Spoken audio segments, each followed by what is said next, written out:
This is a really hard time for people who felt and experienced marginalized behavior and pain before. All of that has just become more acute now.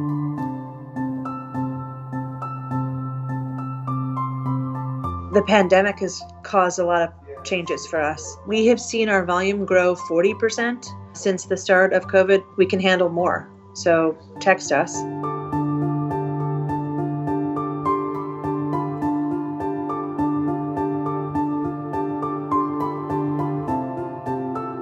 Have you seen any, dramatic changes in who's using the service or, what they're using it for? So the age has shifted from under 18 to between 18 and 35.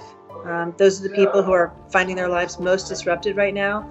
They've moved back home, or they find themselves quarantining alone, or their job has changed, or school has changed. We've seen a huge rise in anxiety, a huge increase in financial issues, worried about being homeless, about losing jobs, about financial ruin. We have a ton of young people who are texting in about their parents who are on the front lines and are essential workers, and they're very worried about them.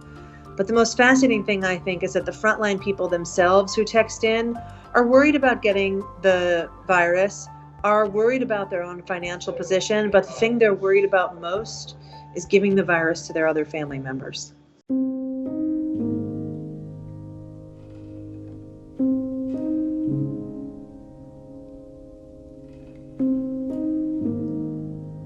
The whole idea of social isolation is safety and protecting yourself and protecting those around you. But when social isolation is actually more dangerous, how do you go about helping someone in that situation? Quarantines are hard. It may be unsafe for individuals who are LGBTQ and sheltered with people who are homophobic. If you're someone with substance abuse issues and you can't get to your regular care, to an AA meeting in person. And now the impact of the quarantines themselves have caused a 74% increase in domestic violence conversations and a 48% increase in sexual abuse conversations. There are a lot of people who are quarantined at home with abusive people.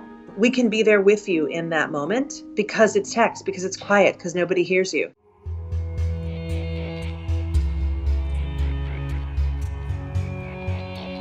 We take our high-risk people, and on average of about 22 seconds. Oh, wow. So you just text 741-741 in the US or Canada. The first thing you see is an automatic message back that says, thanks for reaching out, and gives you a link to our terms of service and privacy policy. And the second thing you see is a question. What's your crisis? And we just get right into it. There's 3 lines of defense on the other side. The first is the algorithm that ranks you in the queue. The second is that amazing, empathetic crisis counselor who will handle your conversation. Every message you send back and forth will be with that human. And the third is with a supervisor who has a master's degree in a relevant field, and they're watching all the conversations in real time. So you actually have a team helping you out. So you are really not alone.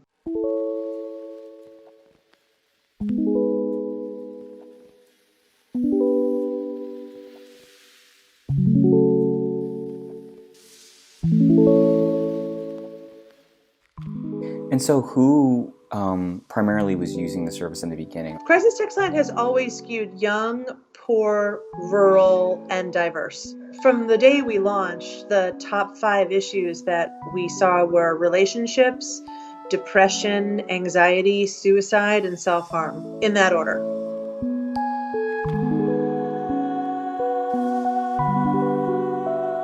We're seeing some things that are hopeful. Talking in smaller time frames, like saying, what are you going to do tonight?